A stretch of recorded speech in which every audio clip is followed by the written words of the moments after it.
Hey everyone, today I'm going to show you how to install Steam games on a secondary drive. Without any further ado, let's get started. First, open your Steam app and log in with your credentials. Once you're logged in and on the main Steam interface, direct your attention to the upper left corner of the screen.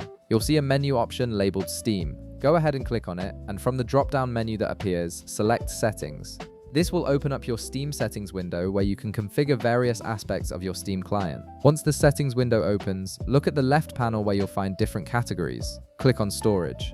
This is where Steam allows you to manage all your storage locations and decide where your games will be installed. It's particularly useful if you have multiple drives and want to optimize your storage space across them. Now you'll see a drop-down menu at the top of the storage section.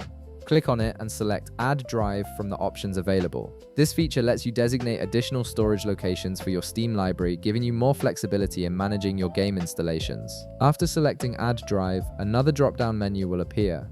Click on it and select your second drive from the list. Once you've chosen your desired drive, click the Add button to confirm your selection. Steam will now recognize this drive as a valid location for game installations, expanding your available storage options. With your secondary drive now configured, navigate to the upper left corner again and click on Library. This will take you to your Steam library where all your games are listed. In the left panel, browse through your games and click on the one you want to install on your secondary drive. Once you've selected your game, click the Install button. A new window will pop up giving you installation options. Here's where your earlier setup pays off. You'll be able to select your second drive that you added earlier as the installation location.